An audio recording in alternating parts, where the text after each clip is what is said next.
Hello, everyone, and welcome to another Football Friday edition of the Winner Circle Sports Betting Podcast. Sean Higgs coming at you here, and Marc Lawrence Scott Pritchard showing up on a Friday for Victor King today. We're going to get to some NFL free picks for you. Tampa and the Chargers, Patriots and the Cardinals, and I got the Dolphins and the Texans, and plus whatever you want to talk about in the chat. We're probably talk about other games as well, maybe some bowl nonsense. There's some college playoffs or something going on. I don't even know. There's something important's happening in college football. We'll get to that as well. But before that, hit the like button, notification bell, subscribe so you know each and every day we come at you here. Live videos, the Football Friday here, 1 p.m. Eastern, and on Friday Night Live, the little prop show, we start at 7.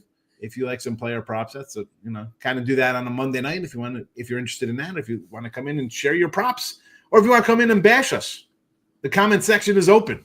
So let's go. Keyboard warriors, get them out here. Free picks here, 26 and 17 on Football Friday with the free picks. But if you like our premium picks, head on over to gamblersWORLD.net. The 12 days of Christmas have begun.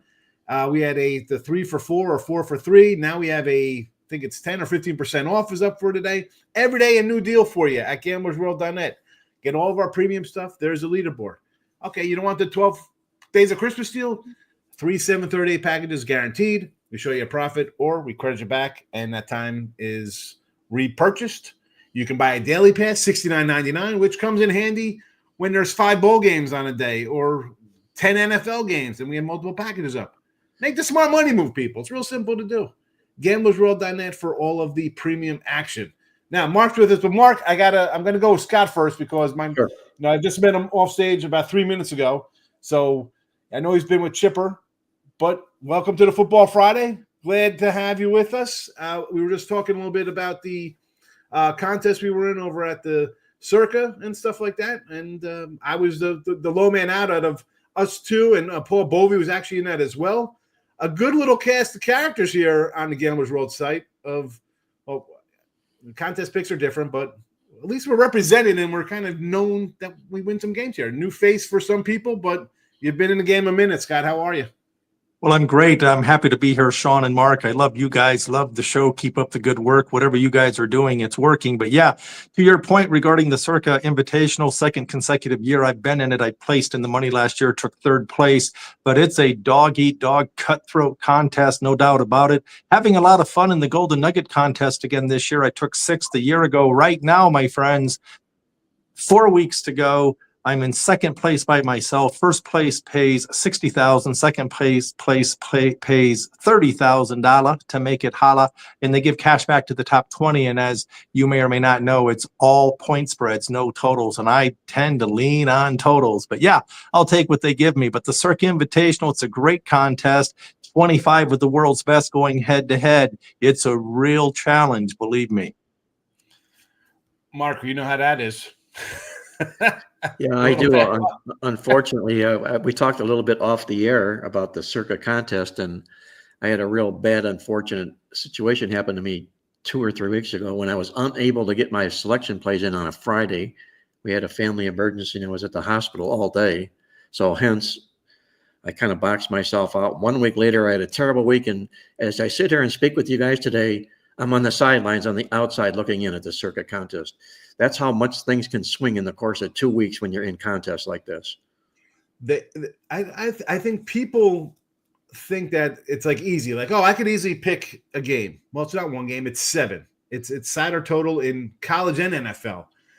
And as we talked about, and I think me and you, Marc, talked about a couple weeks ago, the contest is not just you. You have to, like you said, you have to kind of go, the whole herd kind of moves together. If people see the picks when they come up, a lot of action on one side. Everybody's kind of all going together, and then as the season goes, you got a couple little stray little cattle moving to the side away from things. But it's all about sticking together. And then, you know what I liken it to? Not that you guys remember. There was a movie called American Flyers with Kevin Costner back in the 80s. He was like a bike guy, right? They were biking, and after the Olympics of 1980, the Russians missed it.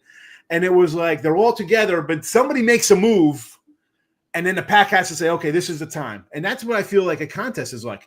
Everybody's kind of pacing themselves. They're going up the hill, they're down the hill. It's a straightaway, But then out of the blue, here comes somebody from one team saying, you know what? It's my time. I'm going to go and kind of get off the cuff of where everybody else is. And then it's kind of like howdy doody. They're all over the spot. And that's where the cream rises to the top. I didn't make it. I was burned in the oven early. I was done. My cupcakes never rose. They were thrown right into the garbage can. Well, we're not all Betty Crockers, Sean, so don't feel bad about that.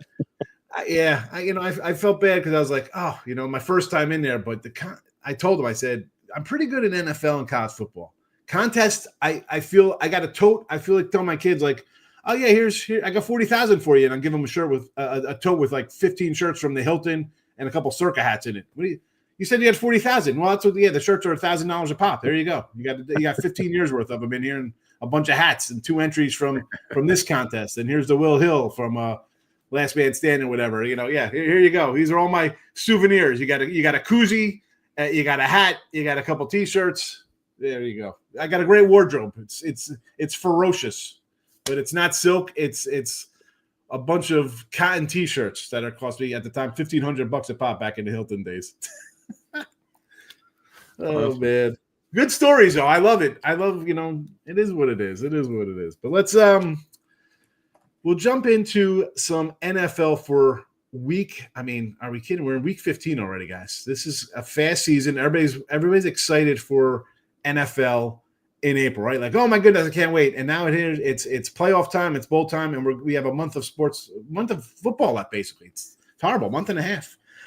Tampa Bay and the Chargers. Mark, Tampa Bay 3-point fave, 45.5. Chargers probably should have pulled one out last weekend rather, against the Chiefs with the old doink. I was actually pulling for the Chiefs to lose. Like, you can't keep playing the way they play. Punch it in the way field goal kickers are. You hit the upright to win it.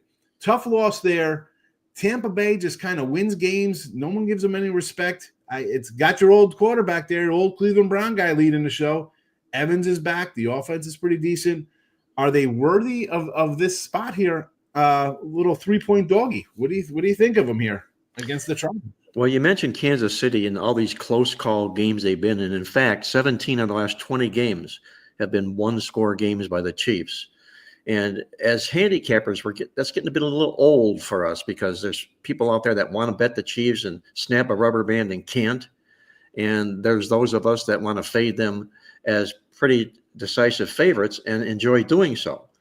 But my feeling on the Chiefs before I get to the Tampa Bay Bucs side of it is this: is for as poorly as they played this year, they're still have the best record in the National Football League. They're the defending champion. And when it comes time to go into the playoffs this year, everybody's going to want to be fading them because of their poor play on the field. And watch what happens. They'll kick it in gear, and they'll probably smash everybody's ass moving forward if they make it to the playoffs, which they will, obviously. That was just a little bit of an editorial there for them. Anyway, Tampa Bay Chargers. What I can see here is a letdown by the Chargers here. I know they lost their last football game, but it was still a game they got up for in a big way the last time. Tampa Bay comes in here as a pretty solid underdog this football season. And in fact, if you look at Baker Mayfield in his career as a dog in his career against teams coming off a loss, which is the case here, he is 16-2 to the spread in the 18 games he's been in that particular role. So he's really the kind of a quarterback that you don't want to lay points into, because he's going to come back and bite you at some point in some time. He never, ever gives up. And I remember him from his days with the Cleveland Browns, my hometown team. And I was really soured when they let him go. And you see what he's blossomed into here right now, probably having the best years of his career last year and leading his team into the playoffs here. I cannot pass up the points with Baker Mayfield here. Give me the Bucs plus the points. Tampa plus the 3. And like you said, man, the guy, sometimes a little change of scenery helps. Sometimes it takes a little while for the quarterbacks to get going. We've said this before. These guys get out of a system and kind of thrive or grow a little bit. The fact that he's got some good wide receivers and some youngsters around him out of the backfield definitely helps. Official play, Marc Lawrence for the show. Tampa Bay plus 3. Again, 26-17 here on Football Fridays. That'll definitely put a little money in your pocket here as we continue to win on our Football Friday show. Again, Marc's premium plays are at gamblersworld.net, and he's got a big NFL game of the week, it looks like, going on. A big underdog play. He's got you covered there this weekend at Gamblers World. Scott, what do you think about this game here, Tampa and the Chargers?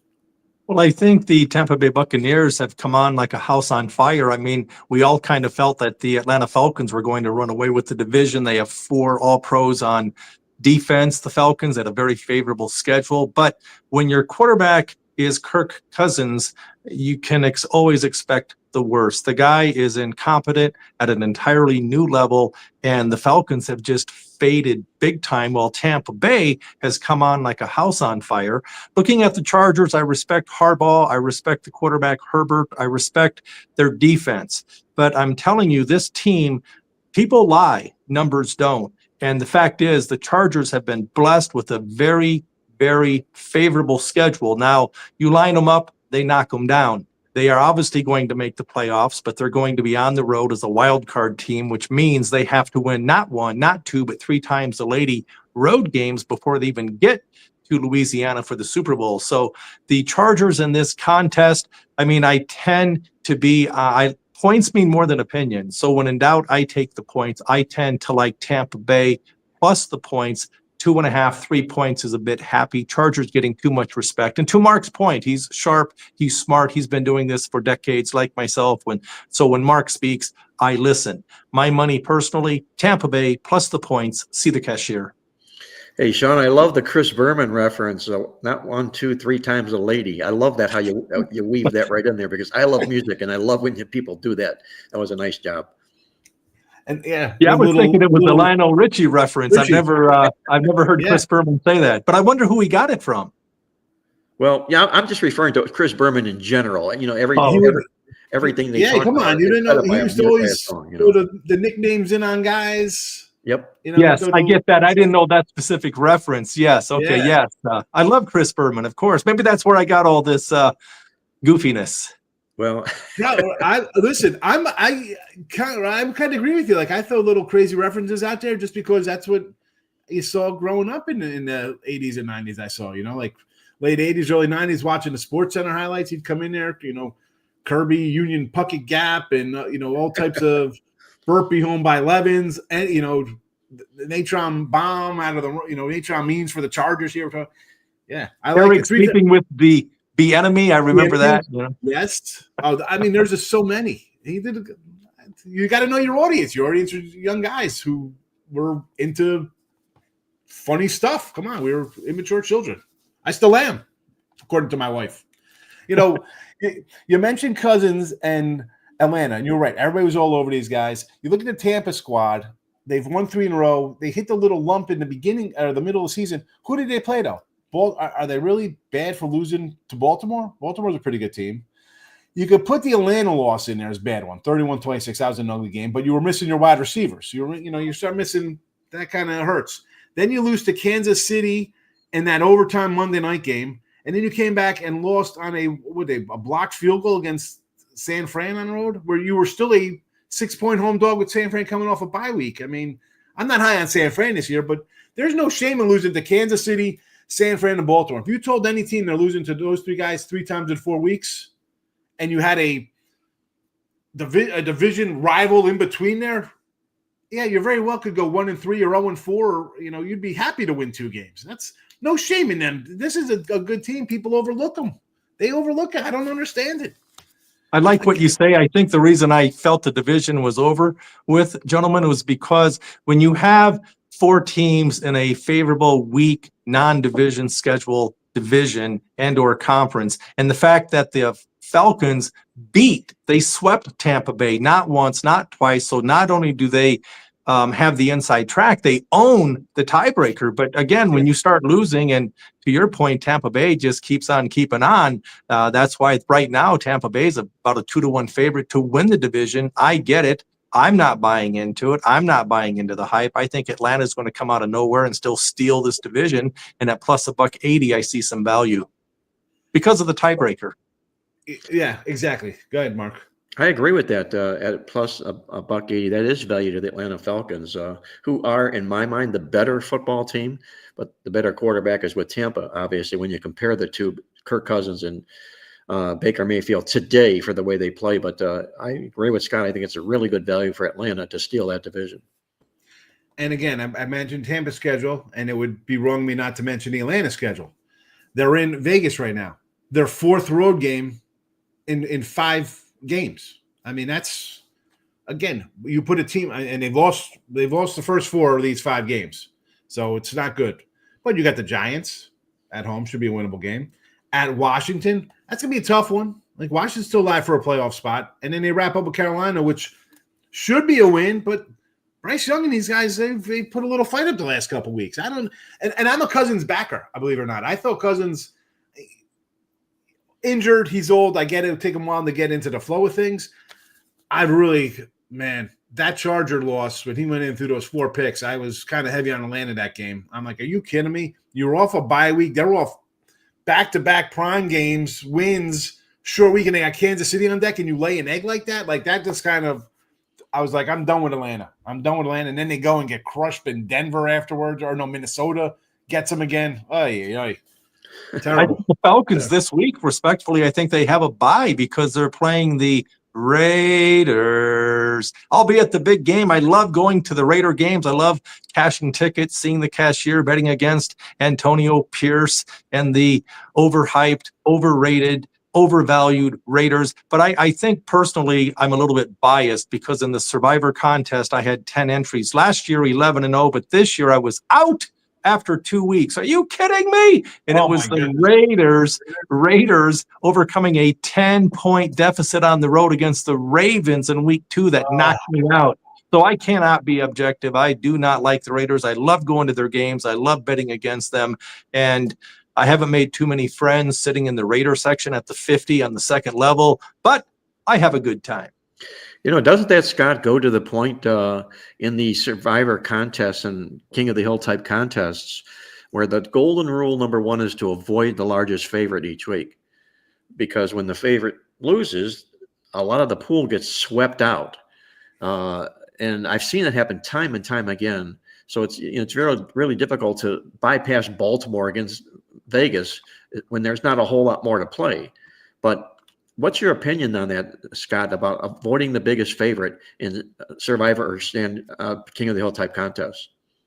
Strong opinion, and I really respect your theory. It's pretty consistent with what a lot of sharps like yourself say, Mark, but I have to tell you, I respectfully disagree. I've talked to so many people. Chris Piper, my buddy who won the contest, the Survivor contest, $6 million prize pool. He tied with 4 others, so he didn't win $6 million. He only took home a measly $1.2 million, but he said the key and objective is to survive 1 week at a time. He looks at it at 1 game, 3-hour contract, week in, week out, survive.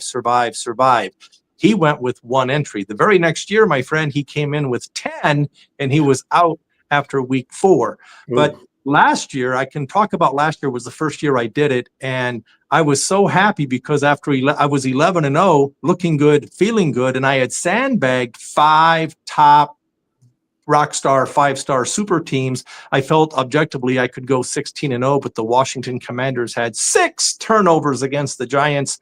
But again, I'm never going to apologize for going against the Raiders on the road, a double-digit dog against a very good Ravens team, to Sean's point. The Ravens at home, I just didn't think that. But it wouldn't have mattered objectively. You know, as pro bettors, we have to be objective. I would have been knocked out in week 4 instead of week 2 had the Raiders not come back. But I don't think any team in the National Football League out of 32 teams has fewer wins than the Raiders at 2. Here's Again, at the time, I've been singing a song about why did the Raiders hire this guy? He had no coaching experience. He was never even a coordinator. I was at the Charger game a year ago and explain this to me. Please, someone explain this to me.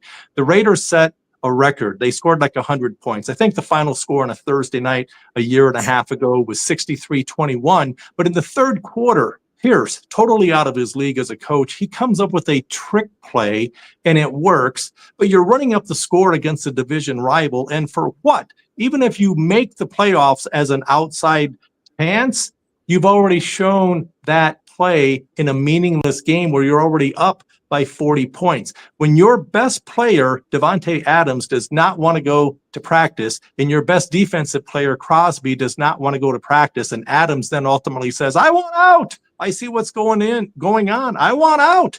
It's not a good sign. And the fact is, the guy cannot coach. So the Raiders, they don't have a coach, and they have very little talent. Crosby is a star, a stud on a weak team. I like the Falcons. Cheap money line Monday night. I'll be there cheering amongst all the Raider fans, and I just hope to get out of there without getting hurt.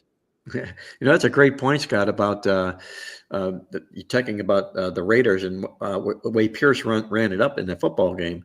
And people will say, well, why did he do that? I mean, all they can do is come back and bite him because the other team he ran it up against is going to use that as leverage in the next game. But you bring out an excellent point.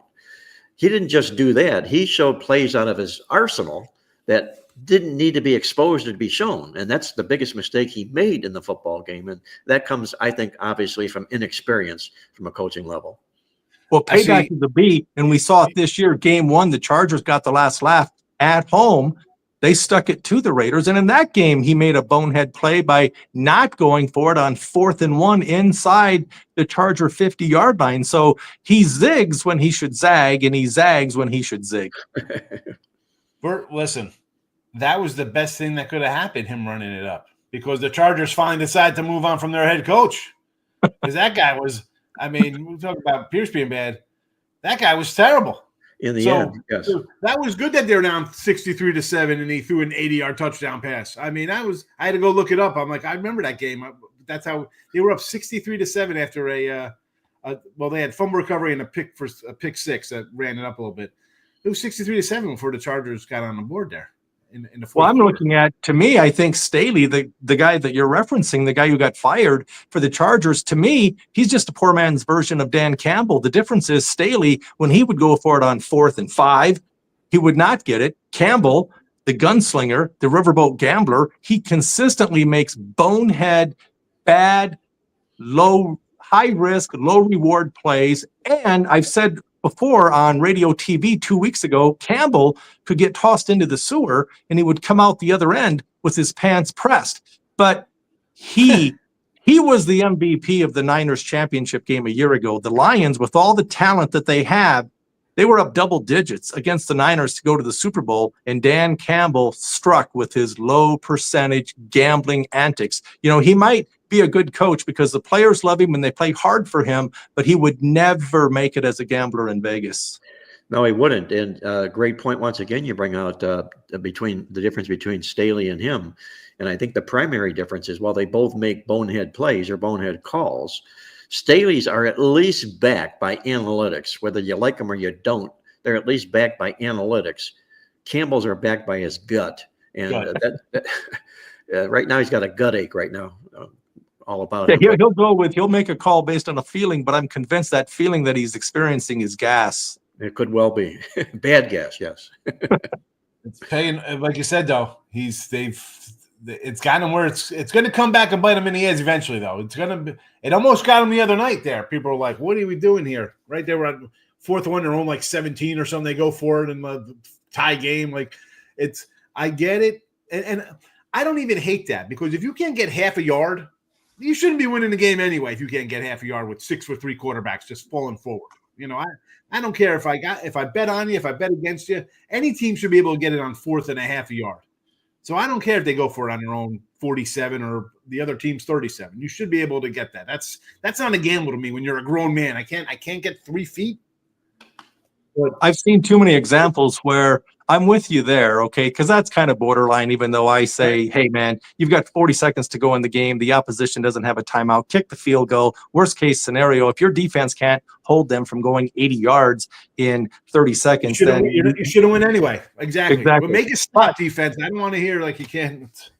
But I've seen him too many times, my friend, where he will fake a punt on 4th and 5 from his own 24, and they score a touchdown. So it happened, and let us not forget against the Cowboys a year ago, he went for 2. They got penalized. And he went for 2 again on 4th and 7. So he does not understand third grade arithmetic. And I'm not a big fan. And I'm also not a big fan of a coach, a leader, a grown-ass man crying in the locker room. How would you like to go to war with this guy? Elephant tears. Who does he think he is? Joel Embiid? So is he back, Embiid? Who knows? He's There's just a a lot of people professional really hope golfer. he's He's in, he's out. Outside of the fact that he has no shot at the MVP, where he proactively campaigned for the MVP and he finally got it, kind of reminded me of Karl Malone back in 97, 98, big mailman fan. But fact is, Michael Jordan, he couldn't hold Michael Jordan's jockstrap back in 97, 98, and Jordan got the last laugh. But Jordan never, unlike LeBron, Jordan never told anyone, hey, I'm a pretty good basketball player. I don't like guys that are campaigning for the MVP, Embiid. This guy, professional flopper, he has never won anything, and he's never going to win anything. I got to slow you down because the owner might take you off air. He's about to pull the plug on you. You might, Jim's a big Philly guy. I don't know what's going to happen here. It's going to go black. It'll be like one of those scenes on TV. It's like, oh, we lost the feed here. I have to be objective. And I love the Eagles. I love the Eagles, but the 76ers, forget about it. I haven't been a Sixer fan since Barkley and Hershey Hawkins left. That's when I was a Sixer fan. Bradley University product, Hershey, no mercy Hawkins. Hershey, right? Him, Johnny Dawkins. I loved it. And then brought in a little Rick Mahorn, a young Jason Williams. I mean, how can you not love Barkley? The guy, he was like me, a little chubby guy, but he could dunk, and he was just awesome. I love Charles Barkley. He's my favorite NBA player. 6'4", and he led the league in rebounding time and time again. I love that. Yeah. I love watching the old videos of him from Auburn, and they get those 80s pants on. I'm like, look at those tights, like crazy underwear, like those 80s pants, those 80s shorts. He had huge round mound of rebound. That's it. The load from Leeds, that guy. He was good. I mean, the guy's a Hall of Famer. What's there to say? Now we're gonna get into basketball. Let's get off that. We gotta head to your game here. Now, New England and Arizona. Victor, he did send a message. He's like, I like the over in this game. So we got a little over action for you there. Now I'll keep track of that for record keeping purposes, folks. Marc Lawrence likes Tampa Bay +3. Victor King's on the over 46 in this New England game. But it's Scott, Patriots, 6-point doggies here. Arizona, should they be favored by, New England's bad. Arizona kind of humbled last week. I thought they would beat the Rams Seattle in kind of a revenge spot, and Seattle's off a road win, and they had just been in Arizona the week before that, and a close win versus the Niners. I thought it was a good spot for Arizona. Not meant to be. They lose by 20 at home, something like that. Now 6 and a 46 here. What are your thoughts on this game? Well, I have many thoughts on this contest. You have 3-10 New England against 6-7 Arizona, and I'm a big proponent of you never bet on a streak to end. And these two teams are 0-6 in their last 6 games, 0-3, 0-3. Something's got to give. The Arizona Cardinals went from first to worst overnight. They lost 30-18 at home against a pretty good Seattle team. But the fact is, Kyler Murray did not have a good game. He had not 1, but 2 INTs. Both led to touchdowns. That's 14 points. Respectfully, guys, that is the difference in the game. Defensively, Arizona, they laid an egg. 409 yards they gave up to Seattle, including 176 yards on the ground. Are you kidding me? So that's just a recipe for disaster. And now you're going to lay 6 points. I love ugly teams. I love ugly teams like OKC, the number 1 team in NBA the last 3 years, ATS. I love teams like the Memphis Grizzlies, right? All they do is cover, and no one likes to bet them except me. The Patriots plus the points value. Remember, 3, 7, 6, 10, 14 are key numbers in pro football. So you're getting 3, 7, 6, 10, 14 in that order. You're getting +6 here with the Patriots. And the thing I like about New England, yeah, they're an ugly team. Yeah, they've only won 3 games, but I'm getting 6 points. I'd have to lose by 7 or more. I just don't see it happening with Kyler Murray being a little erratic. I know he has 15 touchdowns on the year, but he also has 8 INTs, and he was the MVP last week for Seattle because he had the 2 INTs that led directly to 14 points. when I look at this Patriots team, they generally do not beat themselves. I like Mayo, their coach, and everyone knows they're in rebuild mode. But when I look at this matchup, I like the wild card, the quarterback, the rookie, the star product from North Carolina, the number 3 pick overall, Derek May. This guy, 38 carries, 9.1 yards per rush. No one has done that, guys, since 2006, a guy by the name of Michael Vick. We remember Michael Vick.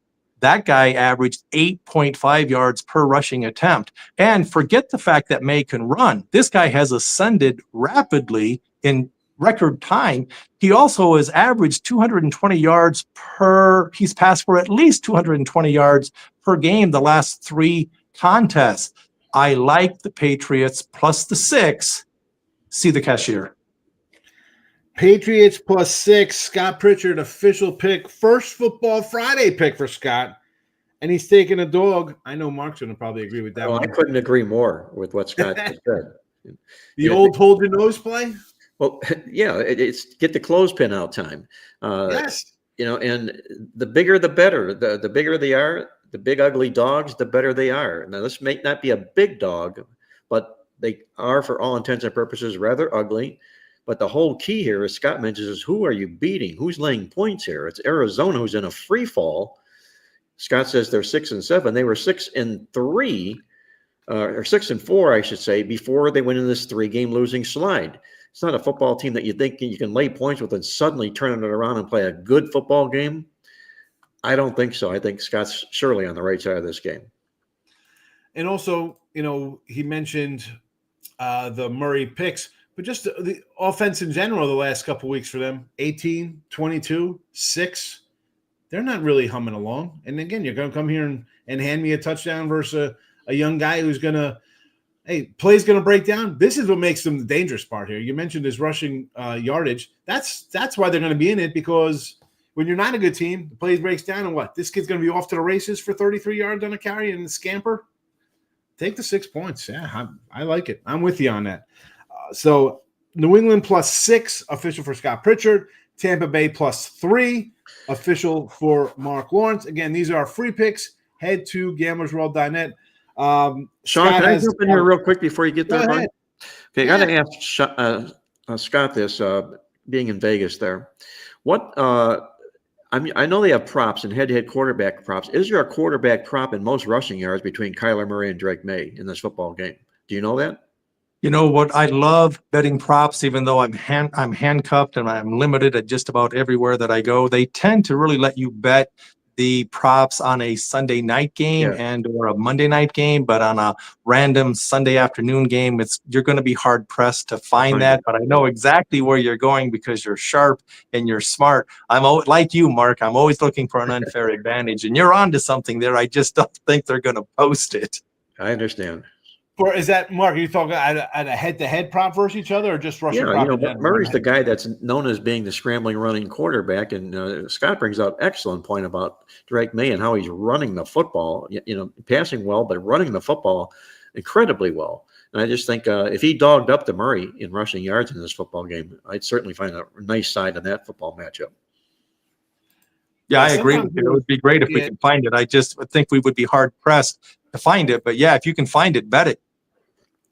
Yeah, the head-to-head matchups, you got to kind of get a little exotic. You got to go to different places for that. Even like your DKs and FanDuels don't have like a head-to-head one like that. It'd be more each guy's rushing attempts, I think. Because I got May here for 28 yards, 25 for Murray. There's not a head-to-head one here on their channel. Well, the fact that he's averaging 9.1. I mean, that tells you he only needs 4 to 5 carries, 3 to 4 carries to get there. Yeah, I had him the other day to go over his thing, and he had a 30-yard rush or something, 18-yard right out of the gate. And I'm like, I'm in this one. It's nice when they're easy like that. Why can't they all be that easy?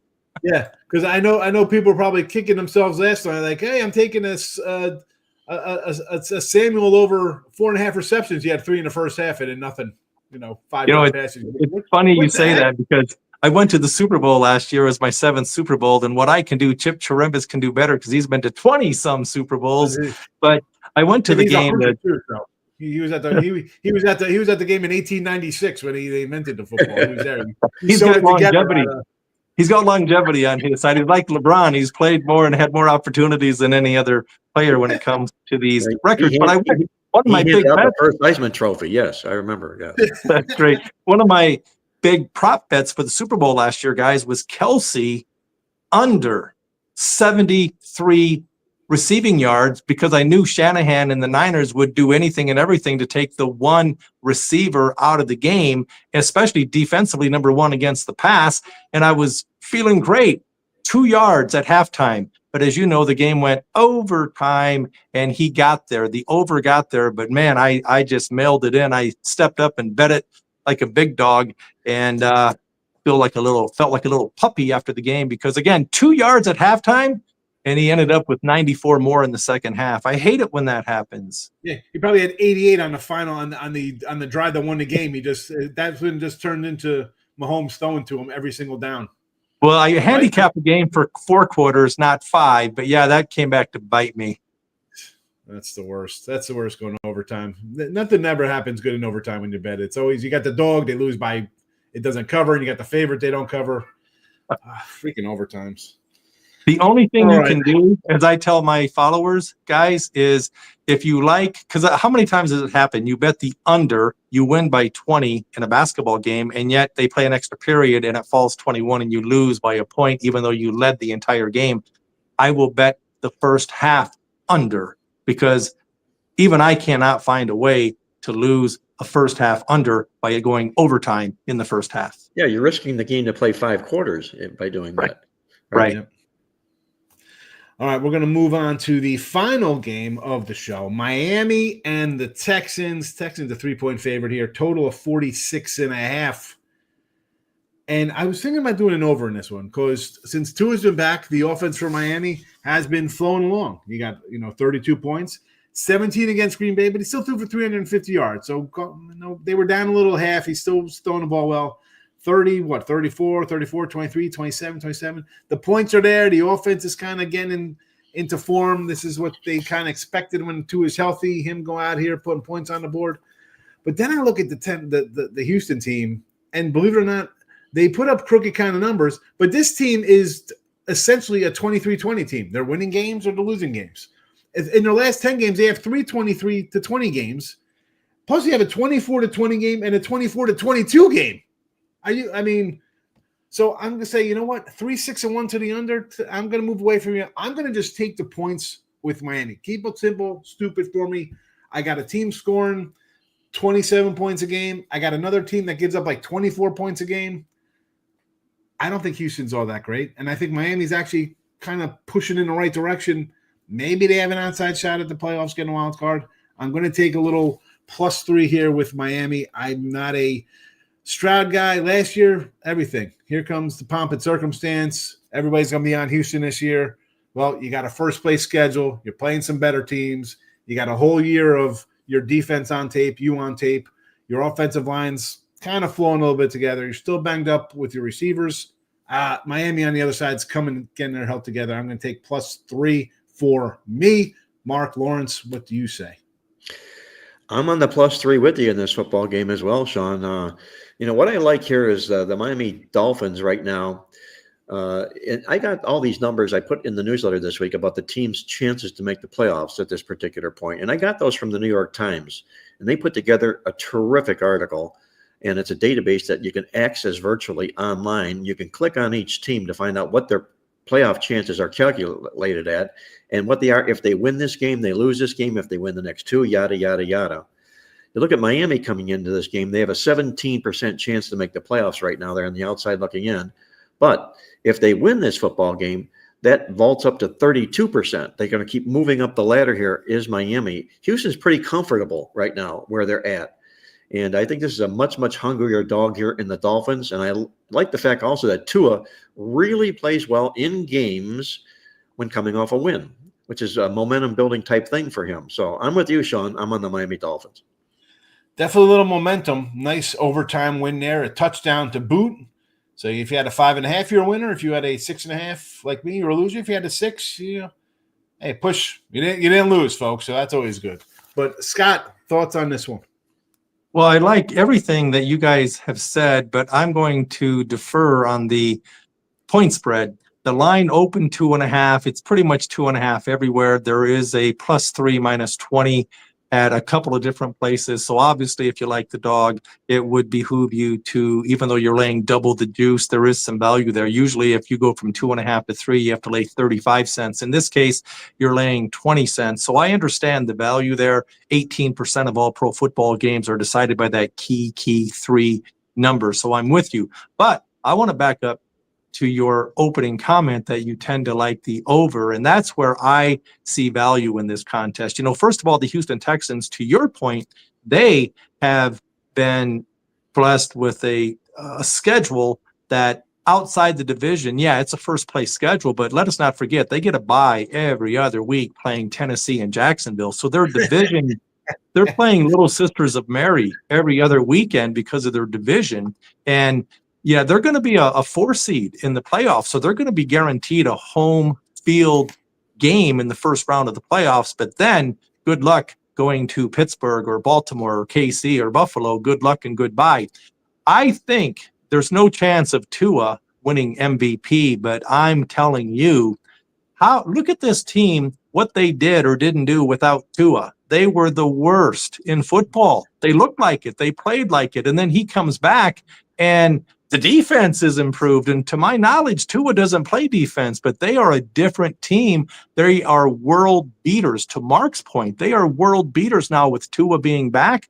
So I think this game is going to fly over. And as you said, 23-20, 23-20, 24-22, it could very easily go overtime. And this is the one case I tend to play unders, but in this game, I like the over, and there's an outside chance it's projected to be a coin toss, 2.5, 3-point game that you might get some free points, 3, 6, 9 points in overtime. I like the over, Red Rover. There you go. Good point with the overtime there with the total. Because yeah, 23-20, I think I'm safe, and all of a sudden somebody kicks a field goal and it's 3-3, and I'm losing in overtime on a pick 6 or some nonsense. So yes, you're absolutely right at the 3 spot there, looking at an overtime and the old Red Rover. That's an old school game for you there, Mark. The old Red Rover. Hey, I played it. Don't go back too far, Sean. Okay. Chip Charamba invented that game back in the 1800s.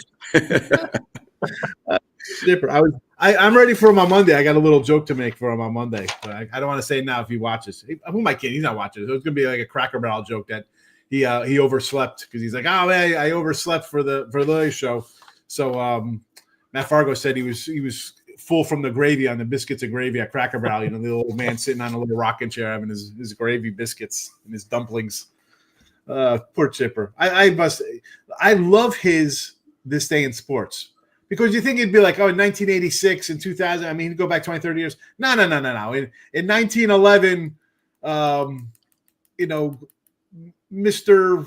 Jenkins, Smokey Joe, like just, you know, the crazy names they had back in the thing. You know, he's Hacksaw, you know, Kissing Me. I'm like, what do we do? All right, Chip. 1911, 60. I can live with the 60s. I know guys in the 60s.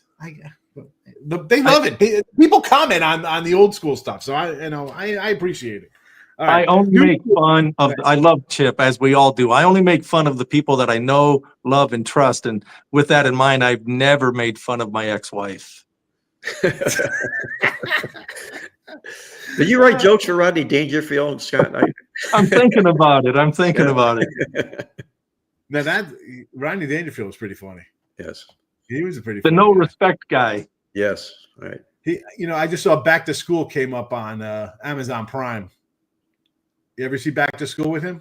Yes. Oh, yeah. Favorite line in that movie, he's hitting on the younger teacher and he says, hey, Friday night, let's go out. She says, I'm sorry, I have class. He says, what about next Monday? She says, I'm sorry, I have class again. He says, well, call me when you have no class.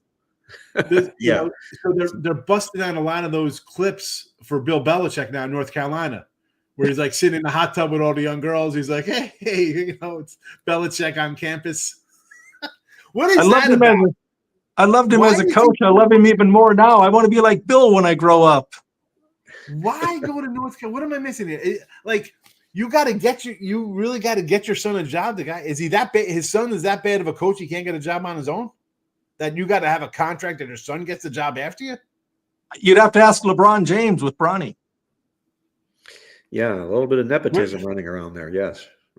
A coach? Listen, I get the Lakers drafted the kid, whatever. The guy brings in hundreds of millions of dollars to your franchise. North Carolina? What do we owe Bill Belichick? What do we owe you? Did he go to North Carolina? Maybe, I don't know. Maybe he's an alumni or something. That's the first time I've ever heard a college football program hire a general manager for the football team. Yeah, Lombardi, we have the GM. Yeah, he's the GM. But he said it's a business now. Since it's nil, he's like, we're going to run it like it's we got a salary cap. Well, unfortunately, in the world of college football, they do with the NIL going on and buying players rampantly. And let me take a little sidebar swing here, if I may. We just put together our college football bowl guide, of which is a voluminous amount of work. And in doing so this year, it was never more difficult than it's been in my life, having to sort through all of the off-the-field nuances with the college football bowl teams. It's crazy. Whether it's the players transferring, the coaches leaving, players wanting to sit out because they're going to be drafted. I mean, my goodness, you need a day-to-day check on who's going to be playing for these teams in this college football bowl games this season. And a lot of it is attributable to the transfer portal. At least in the old days, if a guy was going to leave, he'd sat out for a year. So it was kind of hesitant to go. Like if you're really going, things are bad and you just got to get out of there because you had to sit a year.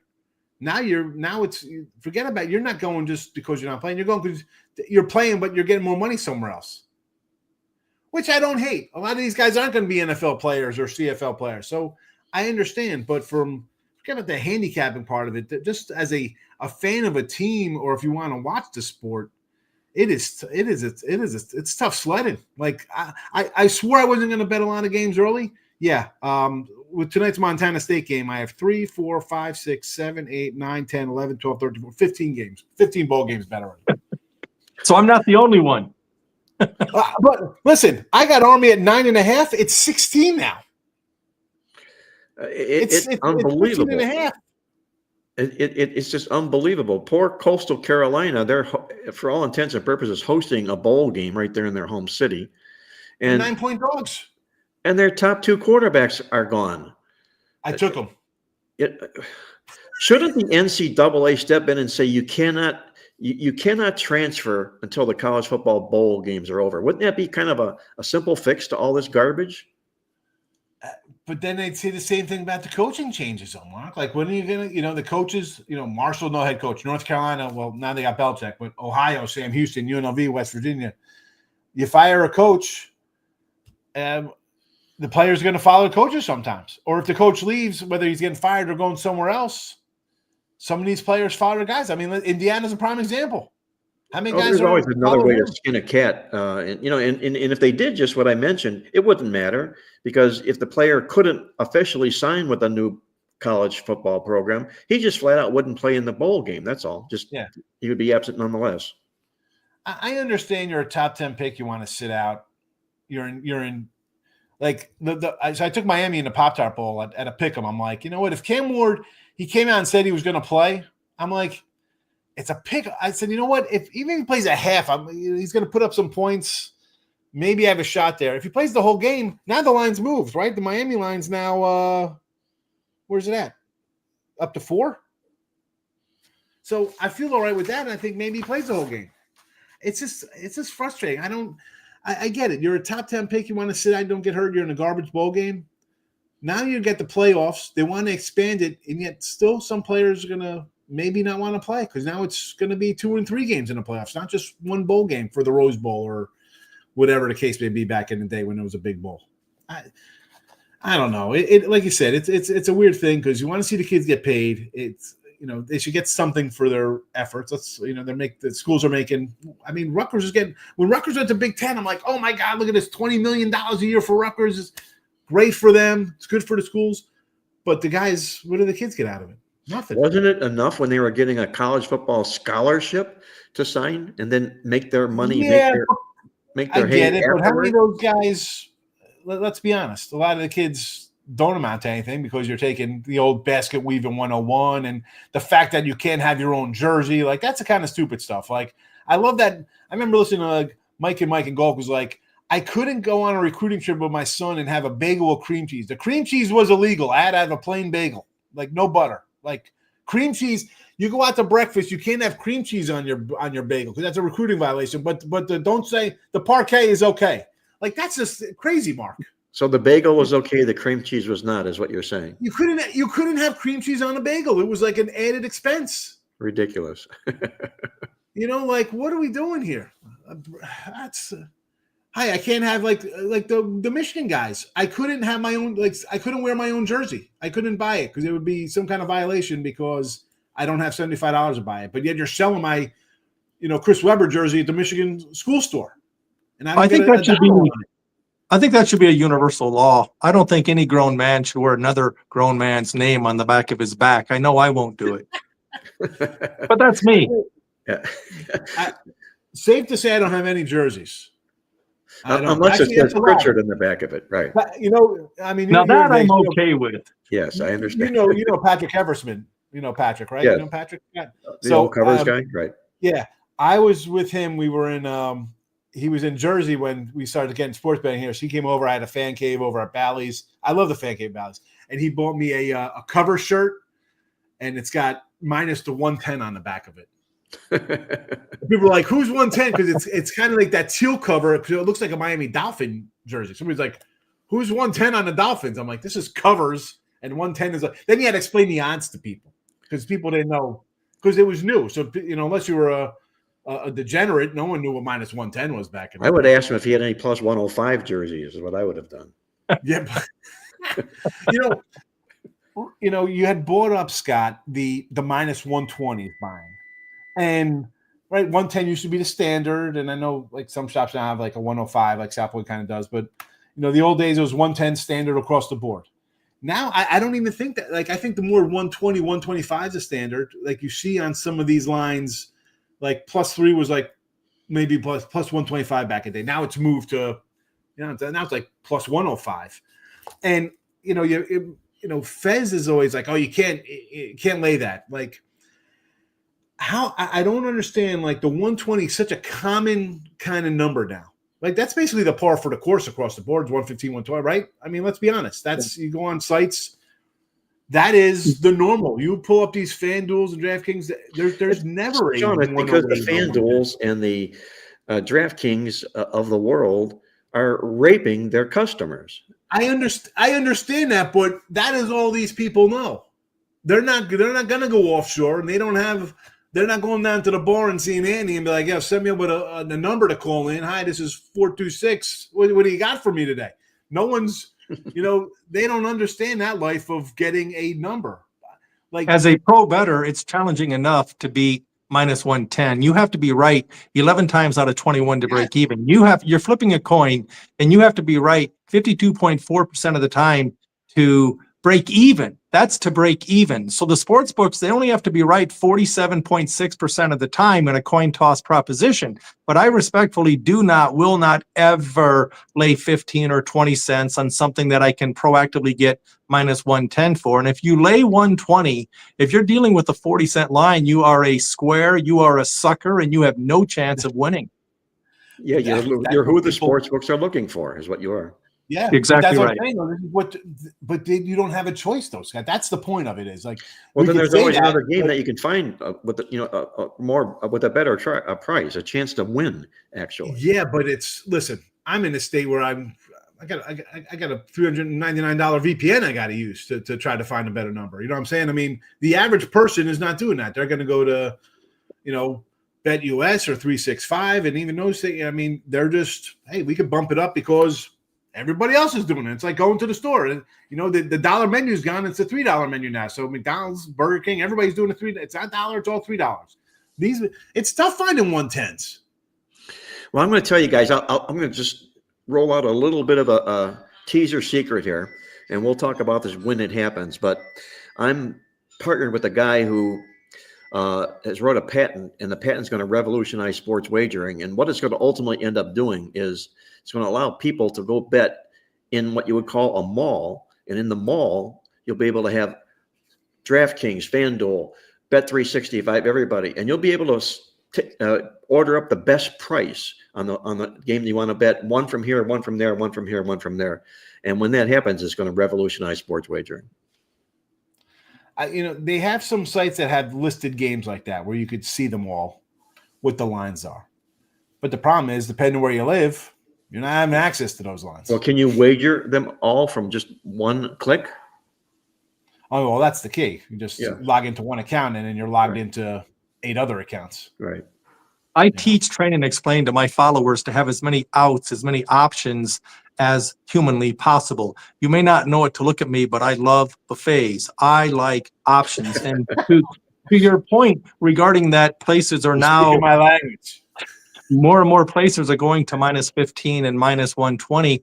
There's a book anywhere at the corner bar, Main Street, small town USA. You need to find as many outs as humanly possible. The FanDuels and the DraftKings of the world, if they think they can get away with the 15 and 20 cents, to your original point, that a lot of people, unfortunately, young people, uneducated sports bettors, they respectfully do not know what they do not know.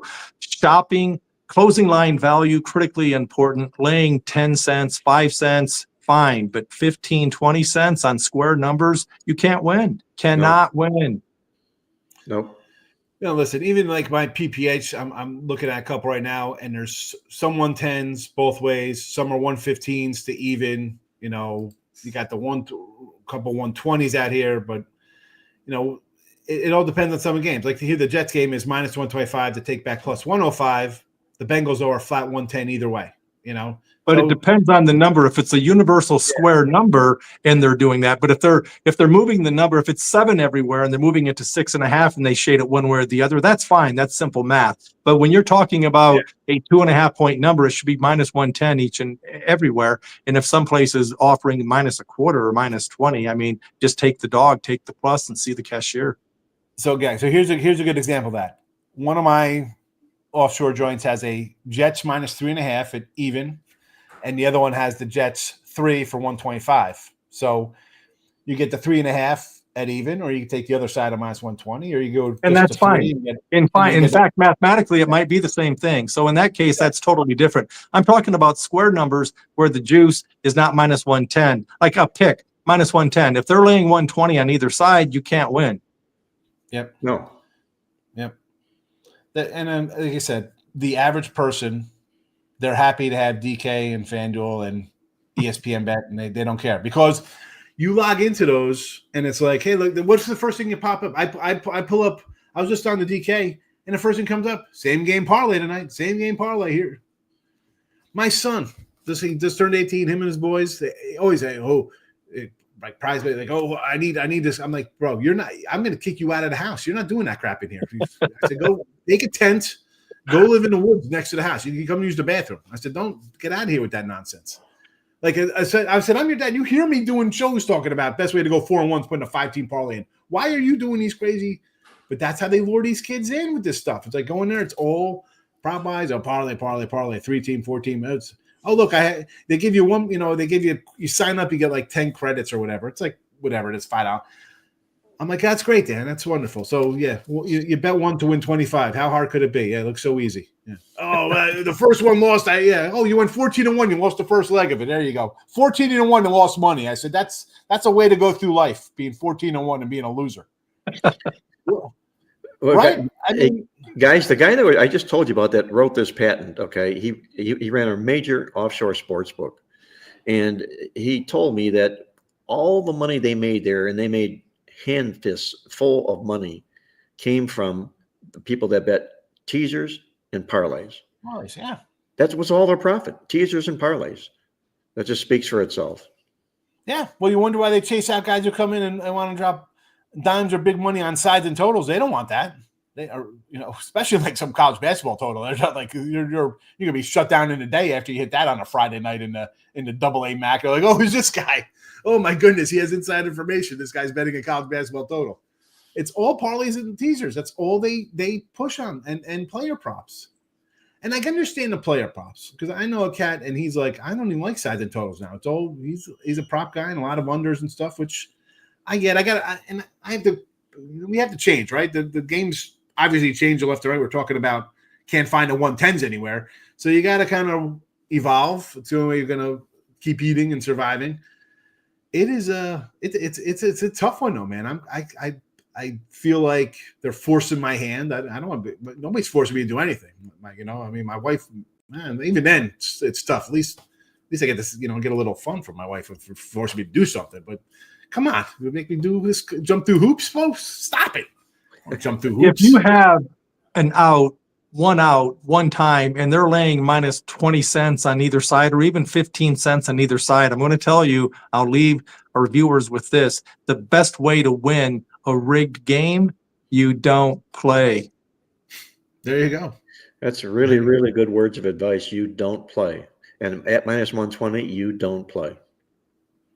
Like, please, I don't even know we'll get to the comments. We're an hour deep, but sometimes you see people post stuff, and you're talking about laying 120s.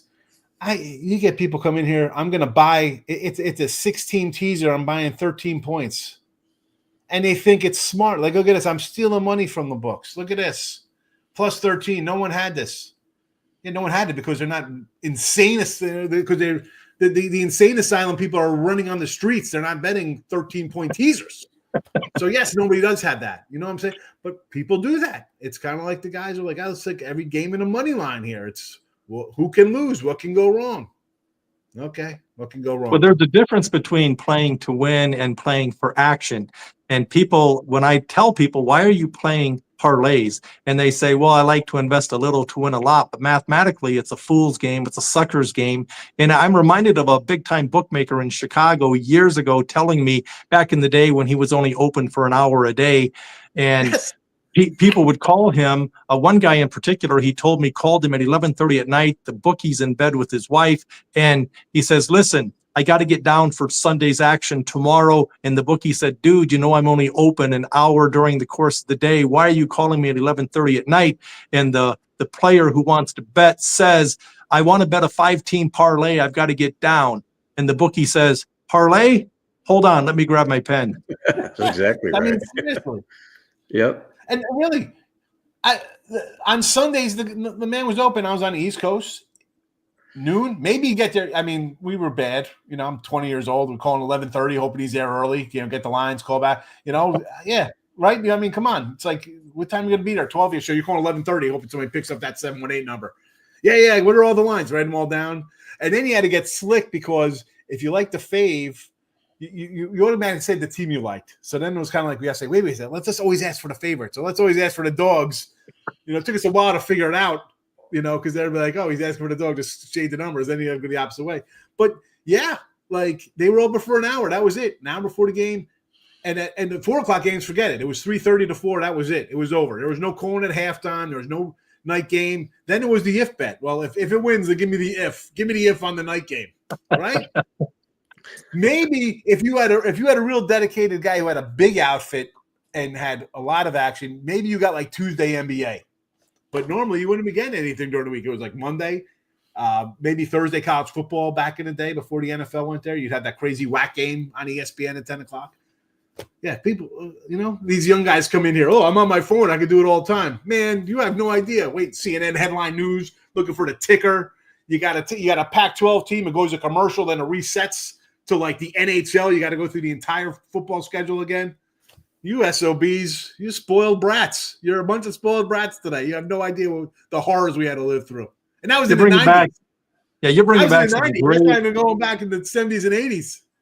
I'm laughing at everything you're saying because you're taking me back to when I was younger and dumber. And to your point, you know, I kind of got to the point where I'd say, hey, well, what do you see on this game? What do you see on the Steeler game? What do you see on the Bills game? And I noticed, man, he's shading it a half point from everyone else. So, and then I wised up to your point. It's like, okay, hey, what do you see on the Steeler game? And he'd shade it. And I'd say, great, give me the limit on the other side. And so he stopped doing that, but I can relate to 110% to what you're saying. Yeah. I mean, he probably gave out different lines to different people.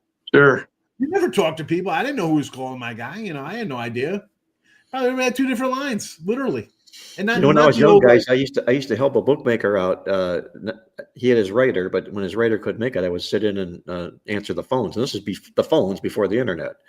And obviously certain people were branded as stone-ass losers. And one guy calls in, and it was a real slow sports day, and he wanted to know, what we had for football. And I says, well, there is no football today. But what do you have for basketball? Well, there is no basketball. I says, but I got hockey here. And this guy was a stone loser. He says, hockey? What do I know about hockey? I want football and basketball. All he ever did was lose, I thought you said, and I thought you were going to say after he said what I know about hockey, he's like, well, what's the line? Who's fighting? What's going on in there? How does that work? The old phone rooms, man. Anyway, listen, let's do a little recap. We're not even going to get to, I feel we got comments. I guess we got to hit some comments, but let me do a recap first, and then we'll race through some comments because we're an hour plus. I don't know what kind of schedule you guys have. I like Miami plus the 3. These are our free picks for the show, 26 and 17 for the Football Friday Live. Miami plus 3 for me. Scott likes the New England Patriots plus 6. Mark likes the Tampa Bay Buccaneers plus 3. Victor King, in absenteeism, in spirit, sent in the over in this Arizona game, 46. But I'm keeping track for the show purpose because he sent it in, so I'm going to tell you what he's got. They're your 4 free winners in the show today. You want our premium stuff, gamblersworld.net, the 12 days of deals. I guess it's Christmas. Why can't we say Christmas here? What do we do? It's 12 days of Christmas. That's what it's called, Jim. Come on. Get with the times here, Philly guy. That's a Philly guy down there. 12 days of Philly cheesesteaks. Today's deal is 15% off the 7-day package. And the 7-day package, by the way, is if we don't show you a profit, we credit you back and we go at it again. So that's like a double deal for you on 3 7-30-day packages. But you get 15% off. Go get the 7-day package today if you're in the chat. Or get a daily pass. Scott has college basketball, hockey, college football, NFL. Game of the week from Matt Fargo. For Marc Lawrence going in the NFL. I got bowl games up already for Saturday, for Tuesday night, NFL, locked and loaded, premium stuff, gamblersworld.net. Now let's hit some comments. It's only taken us an hour and 10 minutes to get to the comment section, so who even knows if anybody's in here, but we'll see. We'll get through them and we'll get out of here, guys. Skywise is in the house. The King is in the house. Ninjas waiting for the first inning of the 49ers game. Keep waiting on that one. People are looking for bad beat refunds on that. I saw on the X. Hi, can we get a refund? No touchdown scored. One of the books, did you see this? They had they screwed up and put like Dabo and Kupp and Baku and Jennings. They had whole combinations of either player to score a touchdown, and they were like plus 380, plus 400. So there was like 10 combinations of Samuel and Kupp and everybody on the team, right? Then they took it down because they realized, like, whoops, we made a mistake. But they kept all the bets as losers when there's no touchdown. And people are like, oh, that should be voided. Yeah, no, you made your bet. Never, ever get a refund. Never. But when you get the parlay crew, you refund them. They're going to come back tenfold and bet. Dabo's NFL Clown of the Year along with Dan Campbell. Most overrated. Here we go. Here comes the Debo. Three catches, 10 drops, right? I mean, how many drops does this guy have? Nope, Roshi is not in today. He's just not in. He did not quit. He's got other business to take care of. King D likes the Chargers over the Bucks. Well, we're against you there. We're on the dog in that one there. Colts plus 4 is to play. Denver's good, but why only 4? All right, we didn't talk about this game here. I think it's 4 because Richardson is a terrible quarterback, and Denver actually has a defense. And I'll go simple handicap. I got a dome team coming to Denver in December. Just like I like the Giants last week, getting points from the Saints, coming out to the elements. I'm not going to bet on a dome team outside. I don't care who it is. No, thank you. Give me Denver. What do you guys think? Actually, I like the Colts plus the points. I respect Denver. I bet. In fact, I was at the VIP area at Circa weeks ago, and I invited Chip to come on down, and I showed him my ticket that day. I bet good money, plus 175 Denver to make the playoffs at plus 175. A week later, they were minus $2, and of course it's gone vertical ever since. But I like and respect the Broncos. Nix has performed very well, doesn't play like a rookie. I like the fact that you bring up the fact they have a great defense. Let us not forget distinct home field advantage, high altitude, thin air. But the Broncos can win this game by 1, 2, 3 points, and they're going to be ecstatic. Give me the Colts +4. Points mean more than opinions. I love dogs in the NFL. I like the Colts to keep it close. The Broncos win the game, they will be ecstatic, Scott. They come in here with a 40% chance right now as we sit and talk about making the playoffs. If they win this game, that goes up to 88%. That's huge. But on the other side, the Colts come in here, just 27% chance to win. But if they win the game, they go up to 67%. This is a huge game for both football teams. And I think it'll be played like playoff-like atmosphere. I'll take the dog in the points. All right, good. I'm glad I did. I did not bet this game. I'm glad I did not. Actually, it's a lie. I got an early 2.5 on Denver, plus 2.5 Denver. How about that one from an early? I like it. That I bet points. I bet value. I don't bet teams. So yeah, 2.5. Yeah, I'd say 2.5. Absolutely. But right now it's 4. I take the Colts plus the points. That nice early number. King D's got the. We did the Chargers Colts. Baker is legit. Take Tampa +3. I like Baker. We've talked about him ad nauseum. I usually bring up the Tampa game weekly in the chat here. We usually get it. Is Seattle in a bad spot after 2 road games or Seahawks +3? Oh, good player in a teaser. Now, my thought on this one, I like it's 3. I got to take a home dog at +3. But on the same flip side of that is I could see a slow start. I could see. I did a video the other day. I said take Green Bay first quarter -0.5. It was +114 because I could see them kind of struggling a little bit out of the gate. You just beat a rival. You beat the Jets in a back and forth game, back-to-back road games. Then you had a home game versus Arizona, who you just beat, again, division rival, and then you beat the Niners in late fashion, hectic, however you want to be, emotional. So that's 4 straight kind of tough games. You're back home. It's like hang the Christmas lights. You got crap to do. I could see a slow start. Green Bay with a little extra rest from the Thanksgiving. I could see Green Bay early, but I want to take the 3. I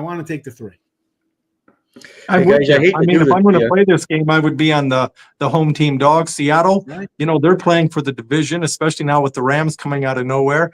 So Seattle, they're behind the 8 ball against the Rams because they already lost in overtime 26-20, I believe, to the Rams. So this is just because it's a must-win game. I understand.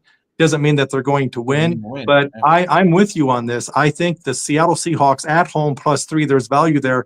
The Packers, they've got talent, but I'm telling you, my objective opinion, overhyped, overrated, overvalued the entire season. We're talking about a wild card team that's going to have to win 3 consecutive road games before they even get to the road Super Bowl. So I like Seattle plus the points. To the viewer's point, I'm with him on that. I like Seattle plus the points here too as well. But my one major concern, and this is a really huge major concern, is rushing the football in the National Football League means so much to cashing tickets. And in this football game, you've got one team that can run the football in Green Bay and the other who cannot in Seattle. And I hate collisions of those two sorts because if Seattle doesn't win this football game, you're going to look at the rushing yards at the end of the game, and Green Bay is going to have 140 and Seattle's going to have 50, which might dictate the outcome of the game. But the situation all sets up nicely for Seattle. I'm on the Seahawks plus the points. And guys, I hate to do this, but I have to bug out. I have about 5 more minutes. I have an obligation that I have to make. So I'm going to jump out and say hello, good luck and all that. But Scott, really nice working with you. I'm looking forward to this more. Let's do this on the Gamblers World site. I love this. I'm a big fan of you, Mark. Been following you for years. You're the real deal. So again, have a great weekend. Cash lots of tickets. See the cashier, my friend. Thank you. Well, Sean, have a great week, and I'll hook up with you next week. Okay. All right, Mark. Take it easy. Be well, guys. Thank Good you. seeing you. Yeah, Likewise. definitely little later running today as usual. Sometimes we go a little late. Sometimes it's shorter. Sometimes it's a little. Actually, it's never shorter. It's always. Sometimes we go long. We could always go longer. But I know sometimes Mark and Victor got other, shows stuff they got to do. But whatever. You're good talk. We'll run through these guys. He said Seattle. I know Walker was hurt, but Charbonneau's not been terrible. I mean, he's 4 yards a rush. It's not that bad a rushing game. It's only. I get it. They're not the Eagles, but I think they do enough behind it. I think the poor rushing they get because of their line troubles, Scott, for Seattle. Well, actually, that's a great. I was going to bring that up. I respect anything and everything that Mark says, but I respectfully disagree with that assessment based on the rushing because I had just mentioned in my analysis with Arizona versus the New England New England Patriots, the fact that Seattle offensively gained 176 yards on the ground on the road at Arizona a week ago. Now, again, I don't want to overreact based on what I saw most recently, and it is just one game, but they are more than capable of running the ball, especially at home, right? Yeah, that's exactly. That's why I'm like, but it's, I sometimes look at a line, I'm like, that just doesn't look right. Like they started as a 2.5 dog. Tell me it's a pick 'em at home. I mean, they started as a dog. I'll probably get mauled on it. I mean, Green Bay's probably going to win by 10 or something. I'm like, oh boy, that was a terrible play, but I had to take them. I had to take Seattle in that spot.